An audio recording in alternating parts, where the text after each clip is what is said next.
Welcome back. So we are now on monetary policy and time inconsistency part 2.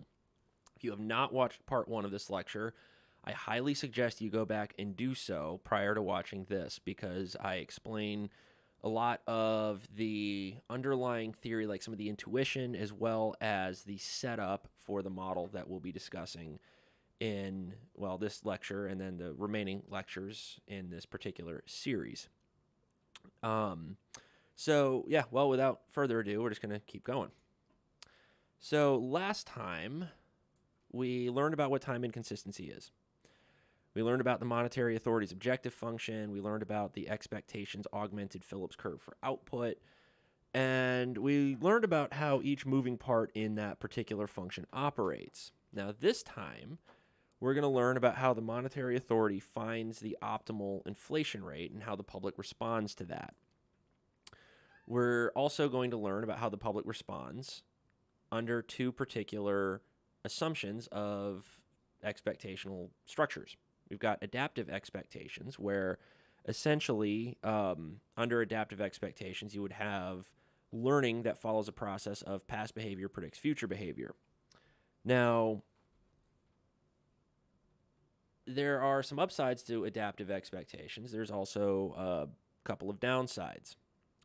The biggest downside, especially when it comes to this particular model and trying to explain what happens in the real world, is that under adaptive expectations, if you've got a situation where inflation keeps increasing, right? You got like a rising inflation type scenario, you have a bit of a problem because under adaptive expectations, if inflation keeps going up, you're just going to expect inflation to increase, but it's always going to be lower than what it actually is. So expected inflation will always be lower than actual inflation if inflation keeps rising persistently.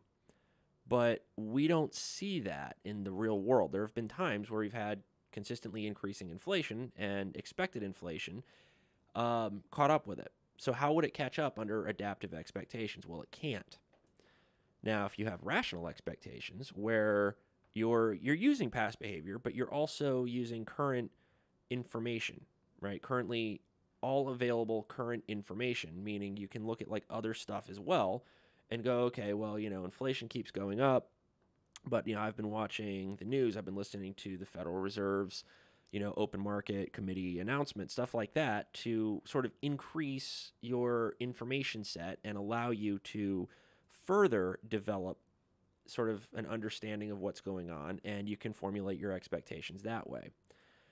We're going to learn about the economic and also policy implications of these different measures and how these measures operate under both adaptive and rational expectations. We're also going to learn a little bit about rules versus discretion if we have time, although that will likely be in another lecture. So recall, the monetary authority has this objective function, which says the monetary authority likes when output's above the natural rate, and it doesn't really like inflation very much. Now, maybe you'd think that implies the monetary authority has no inflation, which isn't really true.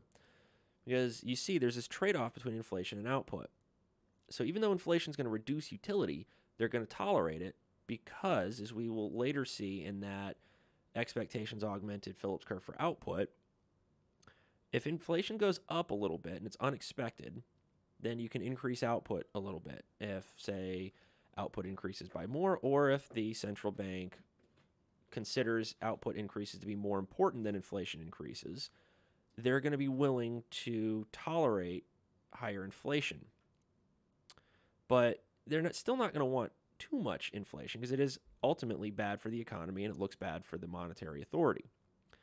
Now, for anybody who has had intermediate micro, or if there are people that are watching this lecture that are not currently taking my course, and say you're in like graduate school and you're working through like micro theory right now, but you haven't gotten into macro theory just yet, when you look at this, you'll be like, wow, it actually kind of looks like a microeconomic model, which in fact, you would be correct. It does look a lot like a micro model.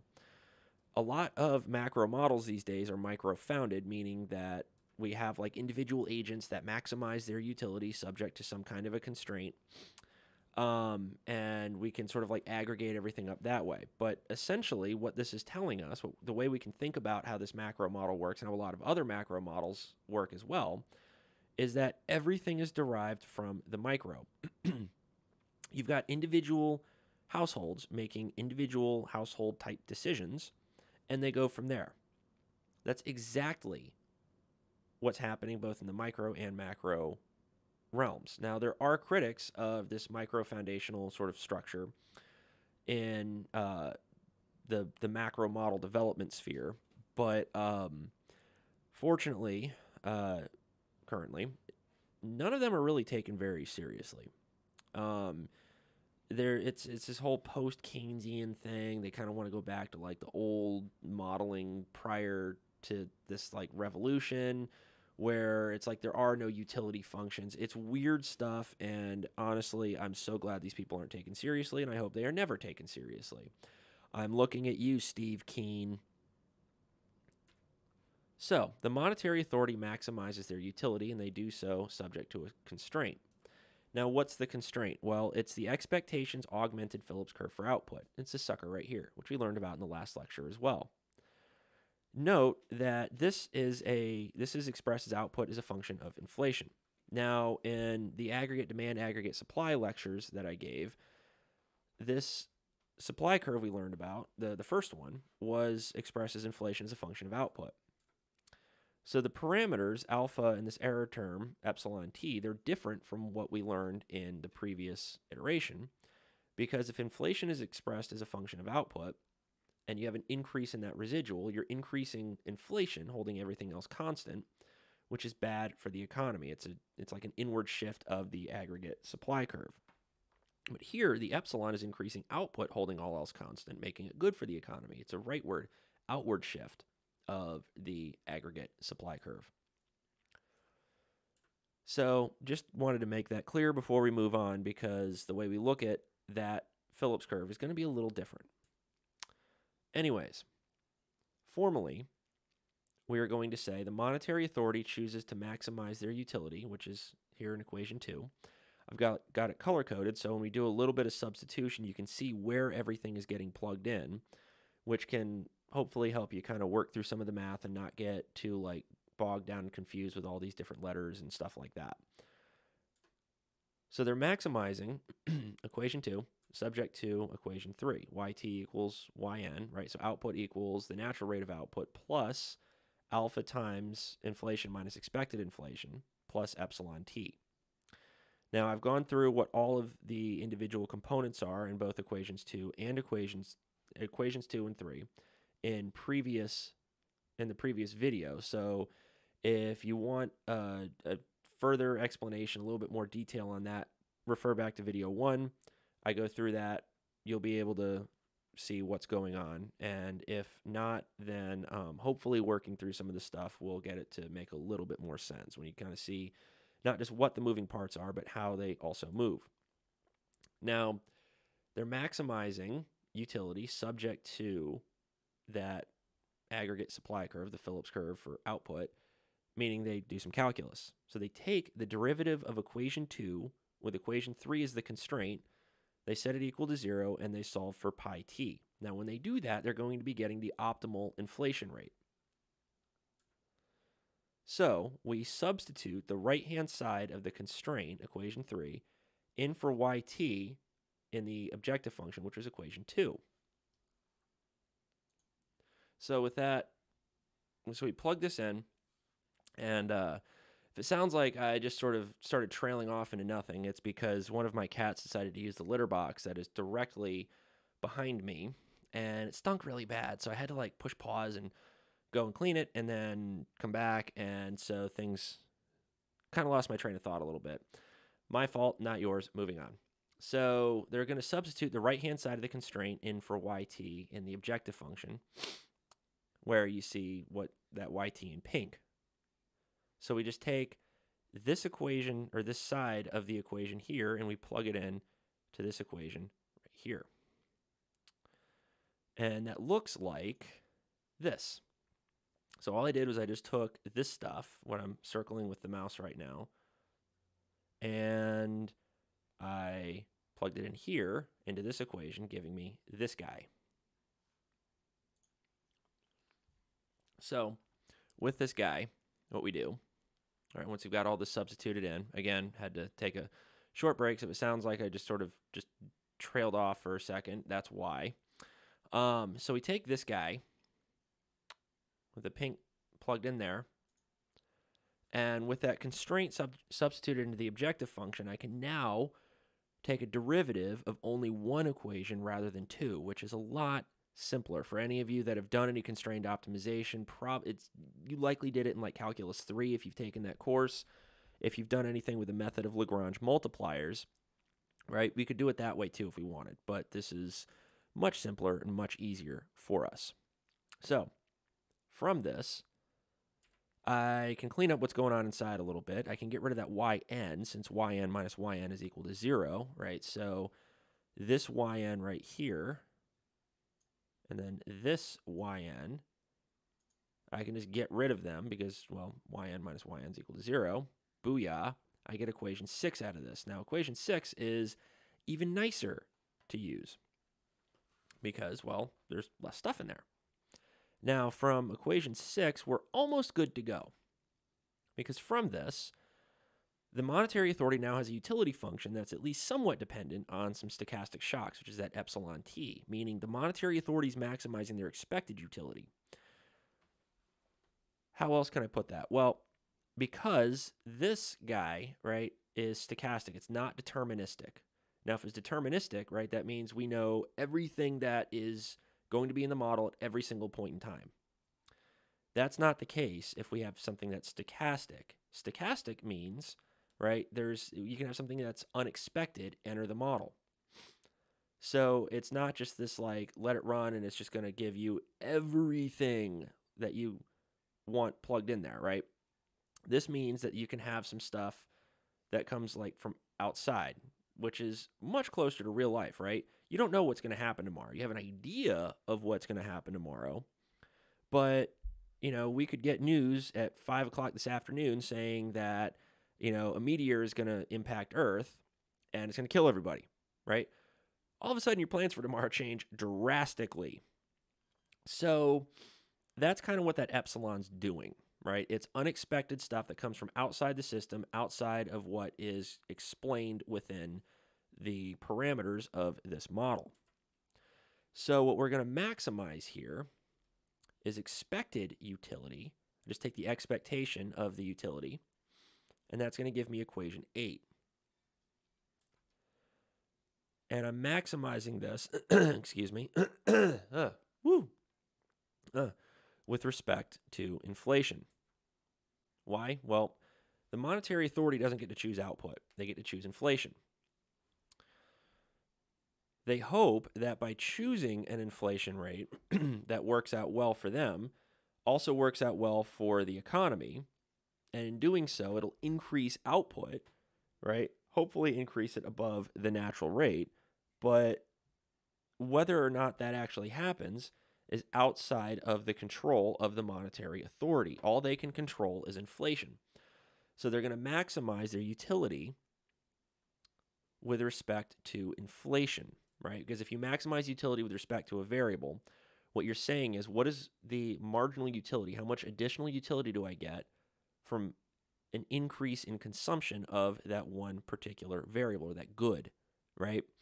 Here, what's the marginal utility of having a little bit more inflation? So that's why they're choosing inflation rather than like output or something like that. So that means I have to take a partial derivative of expected utility with respect to pi t. Now, that doesn't mean I'm doing it with respect to expected inflation, because expected inflation is not inflation. They're different things. So I take that partial of expected utility with respect to inflation, pi t, and I set it equal to 0. Now, why would I set it equal to 0?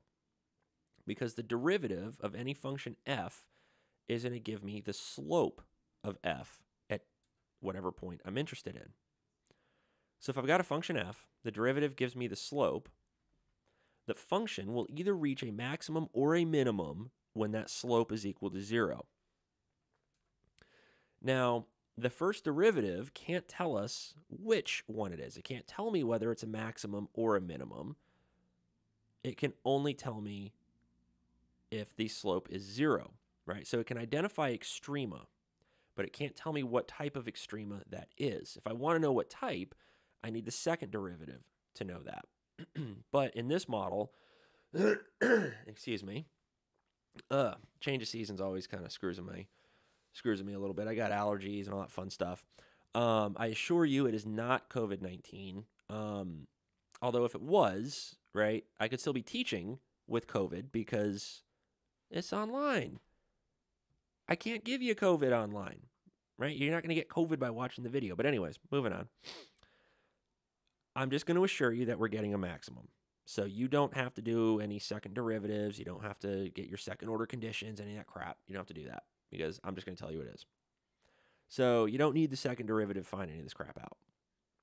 So if the slope's equal to 0, the idea is I can draw a tangent line that's flat that touches the function at only one point. It looks like this, right? So that flat line, right, that's where basically the slope is 0 of this function f. Now, it's a downward opening parabola in this particular setting, right? But, like, you know, if we're ever doing any constrained optimization, it doesn't have to be a parabola. It doesn't have to be quadratic. In this case, it's quadratic, which, you know, makes the calculus extremely nice for us.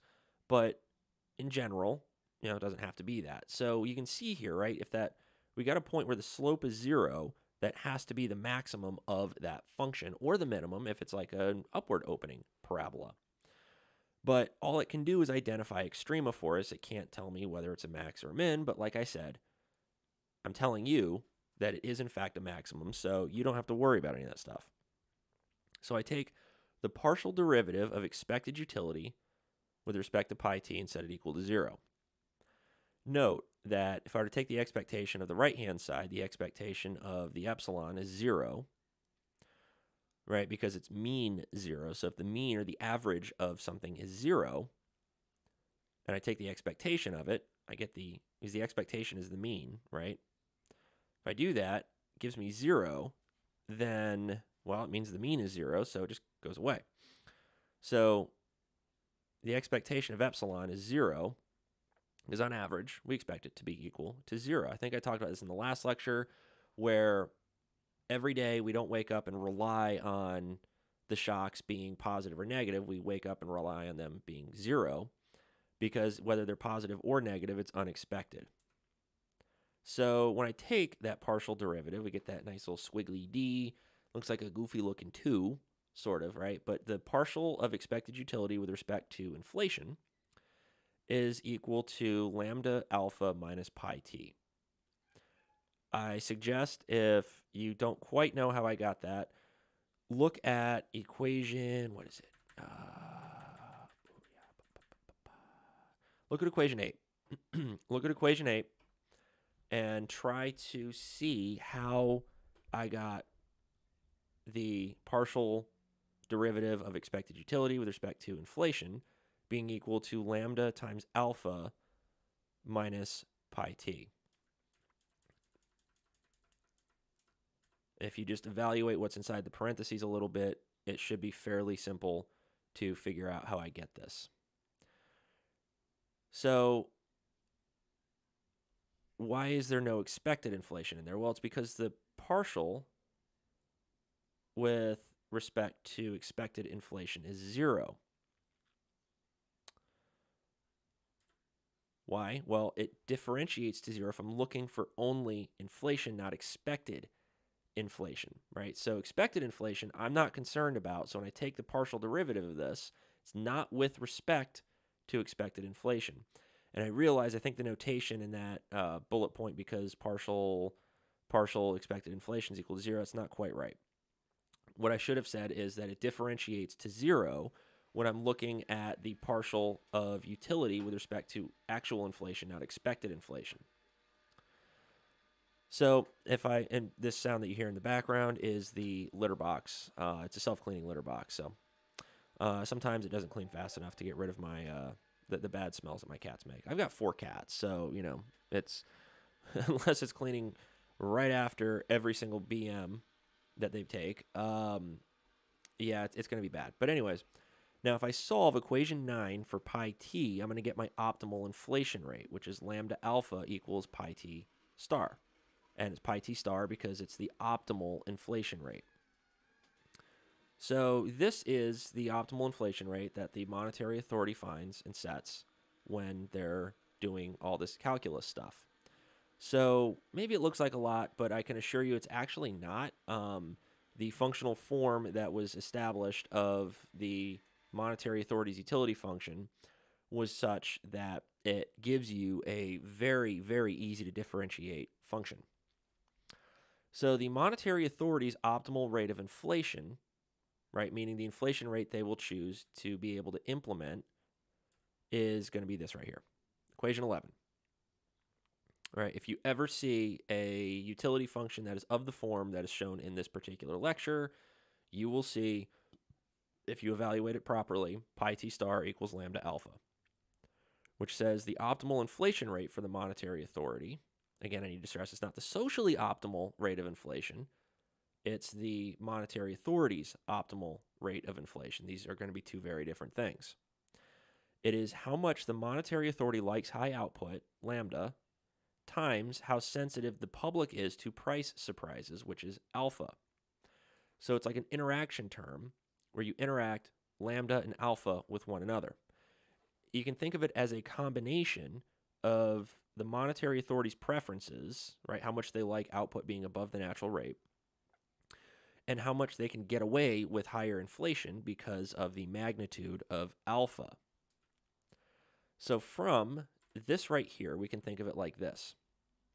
If we've got high lambda, right, so the preferences, right, the weighting on the monetary authority's preferences for higher output relative to inflation, and a high alpha, meaning that the public is extremely sensitive to price surprises, you're going to get a high rate of inflation. Why is that? Well, if lambda is high, that means the monetary authority likes higher output. So they're willing to tolerate higher rates of inflation in order to achieve more output.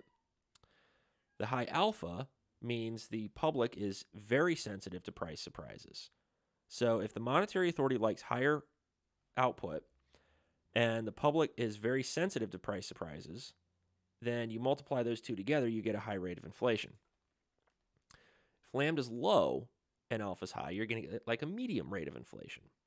Why? Well, that means the monetary authority doesn't really care so much about higher output, right? That means if lambda is low, right, they don't care so much about output relative to inflation, meaning they're a little bit more hawkish on inflation. But if the public is still very sensitive to price surprises, you're going to get like a medium rate of inflation. Now, the same works if you flip them.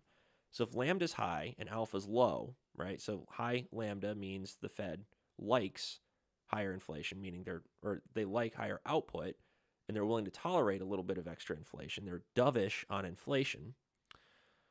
With a low alpha, meaning that the public isn't very responsive or receptive to price surprises, you're not going to get a very high rate of inflation. It'll be like medium. Now, if both of these parameters are low, you get a low rate of inflation. So, for example, let's look at it this way. Suppose alpha is equal to 2 and lambda is equal to 2. So that means the slope of aggregate supply is equal to 2, and the monetary authority is rather happy when output is above its natural rate. So the optimal inflation rate is lambda alpha, right? So it's 2 times 2 equals 4%. Now suppose alpha is 1. So the public's not very receptive to price surprises, but the monetary authority is extremely dovish on inflation. So it means the slope of aggregate supply is 1. The public's not very responsive to price surprises. Hold on one second. Osiris, what are you doing? Osiris. Hey, buddy. Come here. Come here, man. Come on.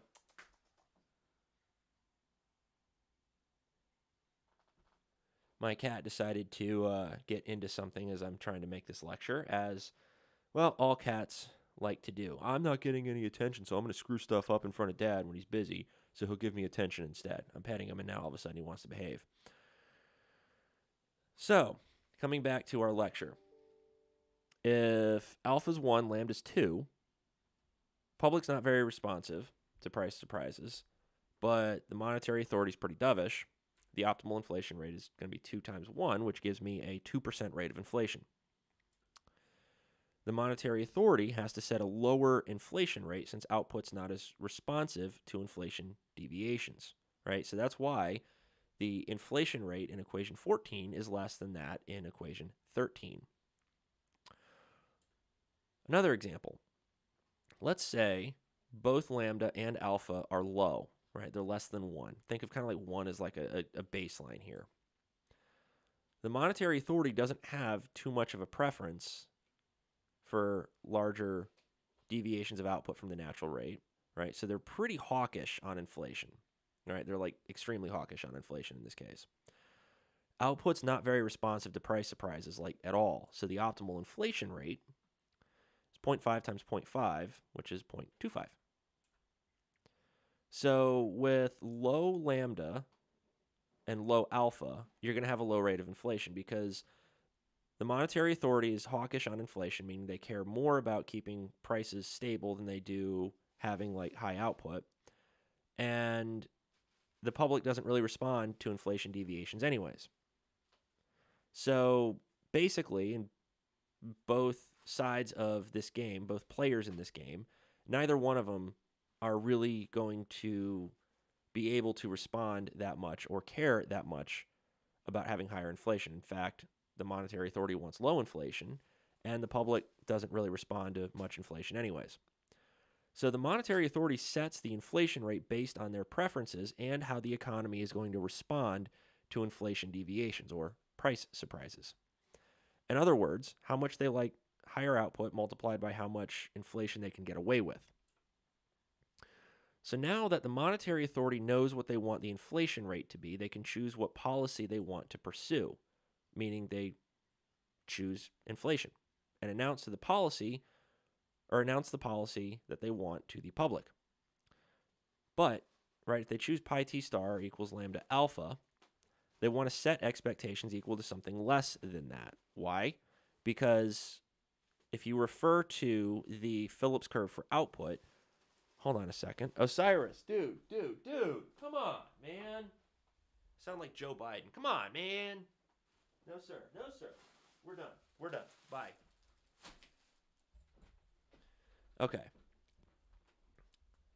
They want to set it to something less than that because if you look back at the Phillips curve for output, right, output or inflation minus expected inflation means, well, if you can set expectations to be lower than actual inflation, you get more price surprises and you get higher increases in output.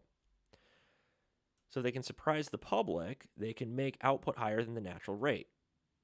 So what rate of inflation are they going to want to announce? Well, 0. So they announce 0 inflation, so they want to set expected inflation equal to 0. So they announce 0 inflation to try to manage expectations, right? So in the Phillips curve for output, expected inflation is equal to 0. But in reality, actual inflation is going to be higher than that. It's going to be lambda times alpha. Lambda is positive, alpha is positive. Therefore, lambda times alpha is going to be positive, and it's greater than 0. So we're going to start with the equilibrium under adaptive expectations first. We're going to look at how that works, and then we're going to learn about rational expectations. So under adaptive expectations, the public will update their information set as time goes on. They learn over time. So they start out really naive, but as they experience more, they learn more, and they become less naive. So under adaptive expectations, the monetary authority announces that inflation will be 0. They're going to set expected inflation to 0. The public believes them. Why wouldn't they? Right? So they expect inflation to be 0. But the monetary authority, who said inflation would be 0, actually lied. They really want inflation to be lambda times alpha, which is greater than 0. So they are hence time inconsistent. Right? It's like if someone says, hey, if you do X for me, right? Like if you got, say, an older sibling, And the older sibling's like, if you do something for me, I'll give you $10. So you do it for them.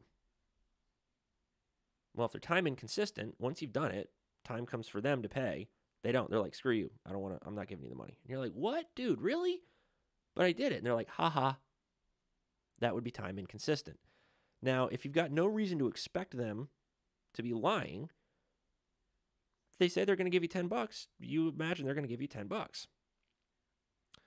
But sometimes people don't want to do that, right? This would also be like why, if you start working for somebody, you want to sign like a contract. Hey, if I provide X to you, you need to give me, Y in payment. Something like that, right? To mitigate the issue of time inconsistency. So essentially what's happening here is the monetary authority is tricking the public. Now, under adaptive expectations, the public can be fooled once, but then they kind of wise up to what's going on and they'll change their expectations for tomorrow.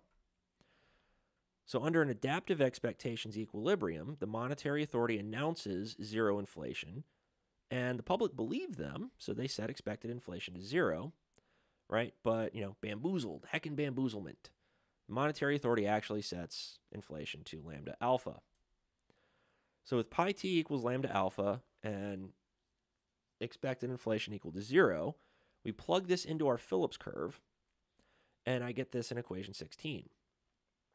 Right? So lambda alpha minus 0 times alpha plus yn plus epsilon t is going to give me what my actual rate of output is. So if I evaluate this a little bit further, right, first lambda alpha minus 0, well, that's just equal to lambda alpha, right?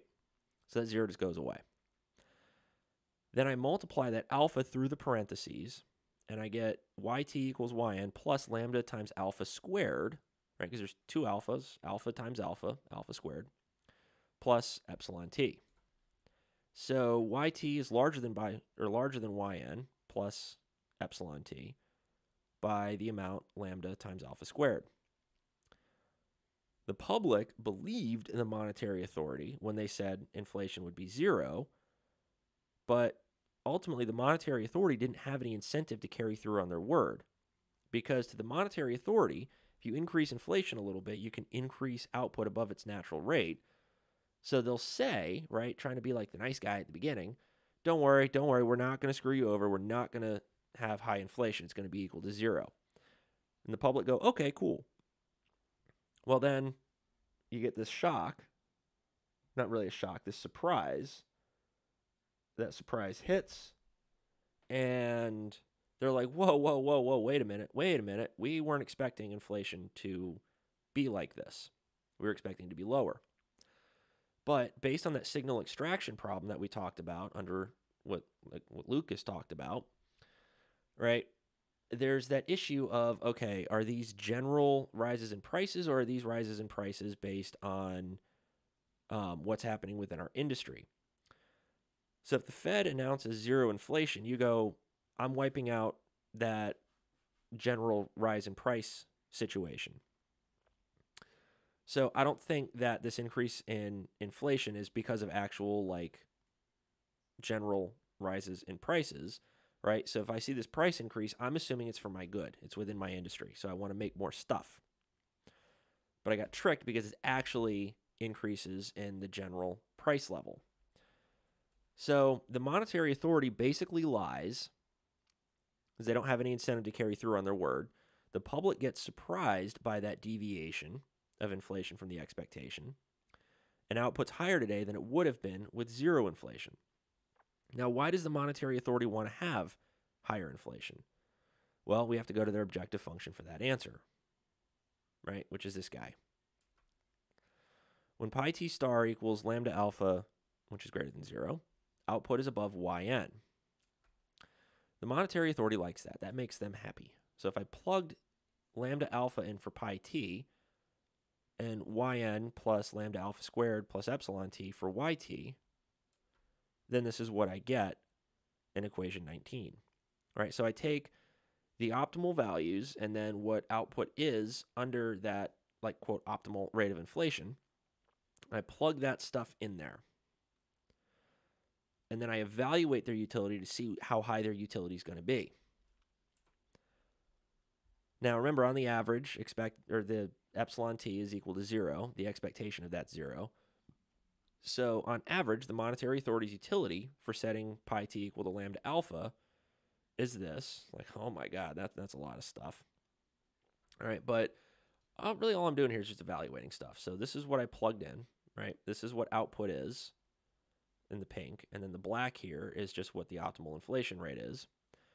And I evaluate that. I kind of go through. So, yn minus yn is 0. Lambda times lambda alpha squared is lambda squared alpha squared, right? Minus 1/2 times lambda alpha squared, right? So it's lambda squared alpha squared minus 1/2 lambda squared alpha squared. That's still greater than 0. So in order to see if that utility means anything, I got to compare it to the utility under no inflation, where pi is equal to 0. Why? Well, this is ordinal, not cardinal utility. That means the actual level of utility means nothing to me. All it means is the only meaning I can get out of that level of utility is if I compare it to another level of utility, right? How happy am I under policy X? How happy am I under policy Y? What's the difference between the two? That difference is what I'm concerned about, marginal utility. So if pi t is equal to 0, then first I have to evaluate what output is under the alternative regime. Right, so I'll do yta, right, equals yn plus alpha times 0 minus 0, because in this case, they said inflation will be 0, and they actually stick to their word, and inflation is, in fact, 0. Well, I get yn plus epsilon, right, the natural rate of output plus shocks. Right, since on average, the shocks are equal to 0, the alternative regime is just equal to yn. So the monetary authority's utility under the 0 inflation regime is equal to this, 0. Right? Go through, just kind of plug some stuff in, see what's going on here. You ultimately get 0 minus 0 equals 0. And then you compare that to the utility under the regime where inflation is positive. You can see that utility under the positive inflation policy scenario is higher than utility with no inflation. So the monetary authority is actually happier when they have a little bit higher inflation because output's higher. So they're not losing any utility because of the higher inflation under the alternative regime, but they are comparatively losing utility based on their preferences for higher output. So if they have higher inflation, just a little bit higher, right? You can think of this as inflation at the optimum. So utility's increasing up to that point, and then anything after that point, utility starts decreasing again. So you want the maximum utility here for that optimal inflation rate, and that's going to be giving me, well, positive utility. So in terms of whether the monetary authority is choosing something that is optimal for them, well, you would have higher inflation. So since that lambda alpha is positive, the monetary authority's first utility function with positive inflation is higher than the utility under a 0 inflation rate policy. All right, so expected utility is larger than the expected utility under the alternative regime, or that superscript A for alternate, whatever. The monetary authority gets higher utility from an inflation rate policy of lambda times alpha than the 0 inflation rate. So therefore, they have that incentive to set pi t equal to lambda times alpha. So even if they say they want 0 inflation, they're basically full of shit, because really they want higher inflation because they'll be better off. They'll be happier. So the public enter the game under adaptive expectations, being really, really, really naive. They believe the monetary authority when they say they want 0 inflation, and they get surprised when inflation's positive. But the thing is, they're going to update their information set once they get fooled, so they don't get fooled again, right? Fool me once, shame on you. Fool me twice, shame on me. That kind of describes adaptive expectations. Actually, it describes it like really, really well. So in the first period, if we want to look at this kind of like in period T and then period T plus 1, in the first period, the monetary authority chooses pi t star equals lambda alpha. They announce zero inflation. The public sets expected inflation is 0. The monetary authority is time inconsistent. Inflation's actually lambda times alpha.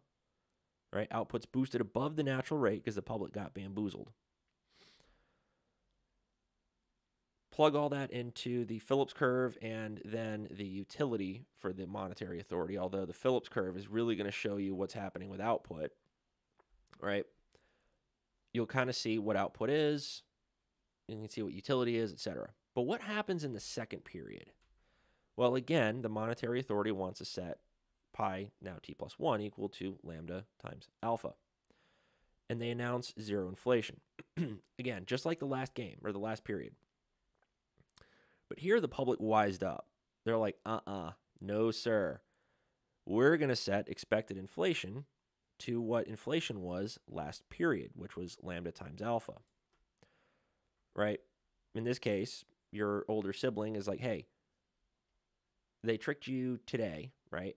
You got tricked today, and you're like, damn it, I did something for you. You said you were going to give me money, and I didn't get it. Then tomorrow, they're like, hey, can you do that same thing for me? I'll pay you this time. You're going to be like, no. Right? They're like, yo, clean my room today. I'll pay you $20 to clean my room. Okay, so day one, you're like, okay, sure, I'll clean your room for $20. Why not? Right? Spend an hour of my time cleaning your room, and then I get some money for it. You clean their room, and they go, haha, I didn't pay you. Well, okay. Do you think tomorrow, if their room's messy again, and they want you to clean it, that you're actually going to clean their room? No. Even if they offer you $20, you're like, screw you. Last time you offered me $20, you hosed me, right? You welched on the deal. I didn't get any money from you. Why am I going to do that again? So, same thing here, right? The public goes, we know that you actually want to set inflation equal to lambda alpha. So whatever you tell me you want it to be, it's full of crap. I don't believe you. You tell me it's 0, I know it's lambda alpha. So output this period is actual inflation minus expected inflation, lambda alpha, actual inflation minus expected inflation, lambda alpha, right, equals yn plus that epsilon t plus 1, right? And I got the t plus 1 subscript here because this is tomorrow. So output tomorrow is equal to the natural rate plus shocks, just now with higher inflation. Now suppose the monetary authority wants higher output in the second period as well. Now, the public already expects inflation to be what inflation was yesterday. So if the central bank picks pi t plus 1 star equal to lambda alpha, they're not going to get any higher output. Now, let's assume the monetary authority is like they're tricky, but they're not stupid. So they know this. So the monetary authority has to set inflation to something higher than lambda alpha to further surprise the public. But what's wrong with this approach? Well, the monetary authority then has to pick an inflation rate that's higher than even what they want. So they're not going to pick a higher than optimal rate of inflation because that's going to reduce their overall utility. Remember, it's a balancing act here. We want output above the natural rate, but we also want higher utility. If they pick an inflation rate that therefore reduces their utility, even though you get higher output, you have lower utility, and that's not very good. All right, what else is bad about this? Well, they have to set inflation above what they want. That also means higher inflation for the public. So the monetary authority wants to increase output each period above the natural rate. They're going to have to pick higher and higher rates of inflation each period to make this happen. So suppose they pick a like 2% inflation rate in the first period to get output that's 2% above the natural rate. Well, in the second period, to get output that's 2% above the natural rate, they're going to need like a 4% inflation rate. The next period, 6% inflation rate, and so on, because every period, the public's going to update their expectations based on what inflation was before. So if inflation's 2% today, you get output 2% above the natural rate. If you want 2% above the natural rate tomorrow, well, we already expect inflation to be 2%. So you've got to have 4% inflation, right? The next period, you need 6% inflation, 8%, 10%, 12%, right? It's just going to keep getting higher if you want output to consistently be above the natural rate. you have a rising inflation scenario here driven by monetary policy actions. That's not very good because high inflation is bad. Now, suppose the public have rational expectations. Now, this one's kind of cool. Under rational expectations, the public has knowledge about the monetary authority's objective function, so they know what the monetary authority's preferences are going to be. They know what the inflation rate is that the monetary authority is going to choose. So while they claim they're going to aim for zero inflation, the public already knows the monetary authority is actually going to choose inflation equals lambda times alpha. So their expectations for inflation are set to lambda times alpha. And they expect exactly what the actual inflation rate is. Now, I want to make something painfully clear here. Rational expectations does not say the public knows everything that's going to happen in the game. It doesn't say they know how the game will end. It doesn't say they have absolute knowledge about what everybody is thinking. Right? That making some really, really, really strong assumptions on this stuff that we just can't make. They don't know everything. All they know is that the monetary authority has an incentive to inflate above zero, and they know that that rate of inflation that will achieve the monetary authority's, maximization, the utility maximization stuff is going to be lambda alpha. That's like saying your older sibling says, hey, clean my room, I'll give you $20. And this is the first time they've asked you to do it, right? So it's not like they screwed you over yesterday or anything. They're asking you today. Never asked you to do it before, but you're like, you've never asked me to do this and you've never welched on the deal. But I've seen how you behave. I know how you act. I know that you are one that would like to, get someone to do something for you, and then last minute you're like, oh, haha, I'm not going to pay you, bye, right? So because you know that, because you know that they've never done this to you yet, but you've seen them do it to other people, and you can just tell based on kind of their overall behavior, they're probably going to do it to you too.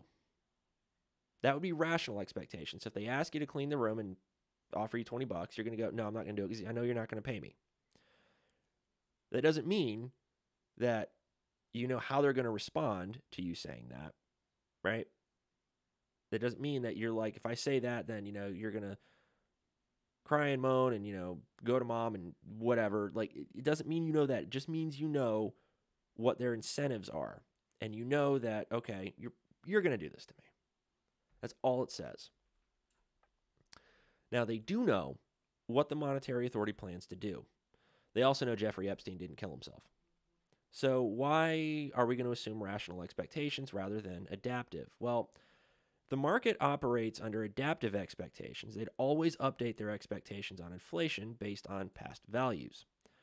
So if the economy is operating under persistently rising inflation, and they update their inflationary expectations based on what past values are, they would always expect inflation to be lower than what it actually is.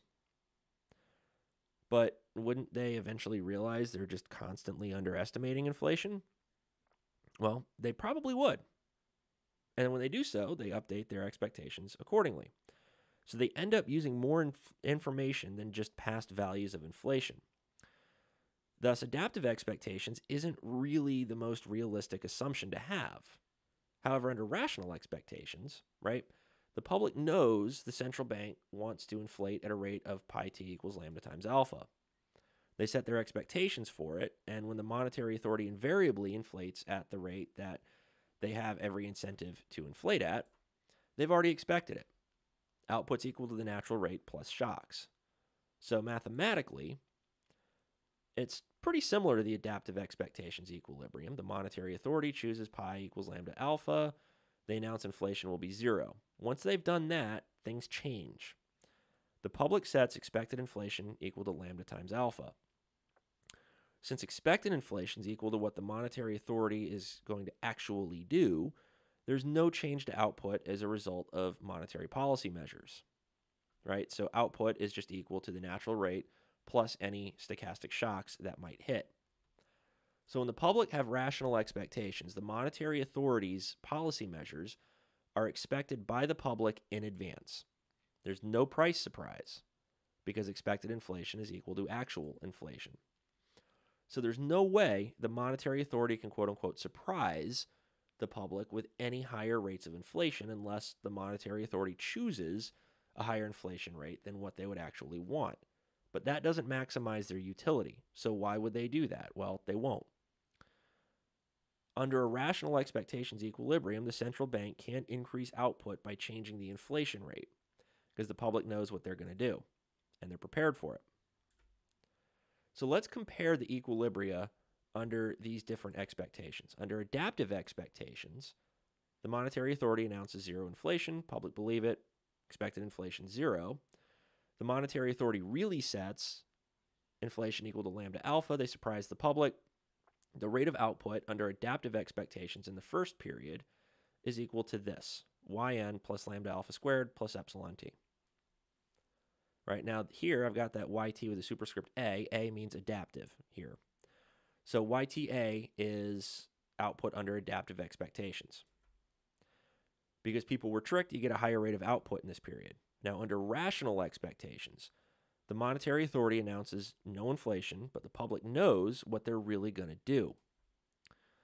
So they said expected inflation equal to lambda alpha, and the rate of output is this. So YTR, right, R for rational, the rational expectations equilibrium is equal to yn, or the natural rate of output, plus any sources of shocks.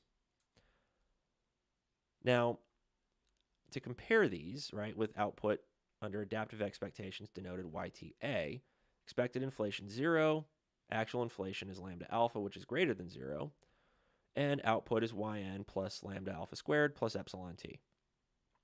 On average, right, where we don't expect anything on those shocks, output is just equal to yn plus lambda alpha squared, which is greater than just yn by itself.